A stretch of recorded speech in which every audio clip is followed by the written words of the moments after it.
Good afternoon and welcome to PTI. I'm Scott Gelman. And I'm Nick DeRosa, and today we're going to be talking to you about LeBron James' status in Cleveland, the best mind in college football today, and a Super Bowl play call that people are going to be talking about for years to come. And to Cleveland we go, where LeBron James recently told the Cleveland media that he's open to coming off the bench if it means the team will keep winning. What does that suggest about LeBron's role in Cleveland? Well, I think you have to look at how the team's performing as a whole to answer that. They're Absolutely. 33-22 right now, which is a solid record, but before this 13-2 win streak they've been going on, they were 20-20 and had some major problems on both sides of the ball. Absolutely. They were not living up to the hype people had set for them. They were not getting much positive media attention.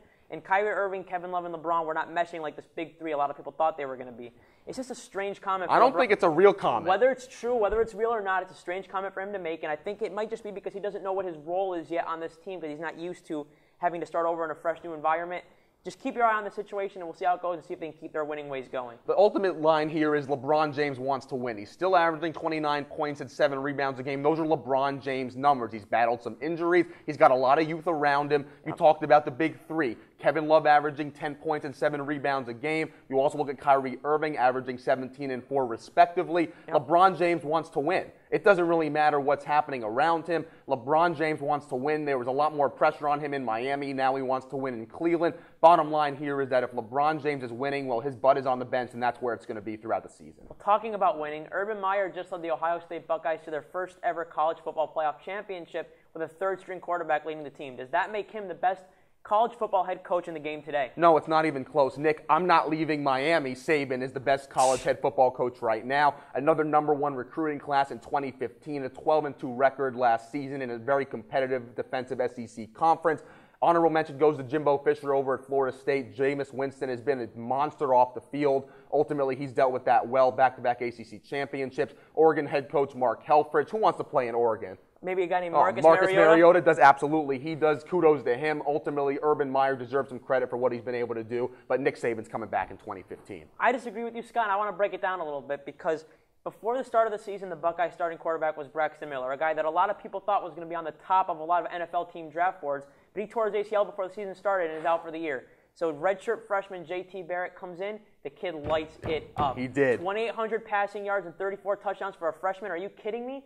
But then he breaks his ankle and he's out for the year. So Cardale Jones, the third stringer, comes in, leads the team to wins over Wisconsin, your guys over in Alabama, and then Oregon for the national championship. Absolutely. It either takes a lot of luck for Urban Meyer to pull this off, or he has a knack for this coaching thing, and I'm going to go with the latter. He's the best coach in college football today. And we're in the midst of the football offseason right now, but you can't forget Pete Carroll deciding on 2nd and goal from the 1-yard line in the Super Bowl to throw the ball. Simply put, was throwing the ball the right call in that situation. Contrary to popular belief, I think it was. If you look at how it went over the course of the season, Marshawn Lynch ran the ball from inside the 1-yard line 5 times, but he only scored once on those 5 tries. He did. Teams expect beast mode to get the ball and pound it in for the score in that situation. So the Seahawks are trying to give the Patriots a little bit of a curveball. I have no problem with that. What I have a problem with is how the play was executed. Absolutely. If you're Russell Wilson, why throw into that much congestion and risk the interception when you can do what you do best, roll out of the pocket and hit your fullback or your tight end on a little 1-yard flat, easy walk-in touchdown? No problem with the decision to throw, problem with how it was executed. I completely agree with you. It's all about awful execution there. Pete Carroll said, hey, Russell Wilson,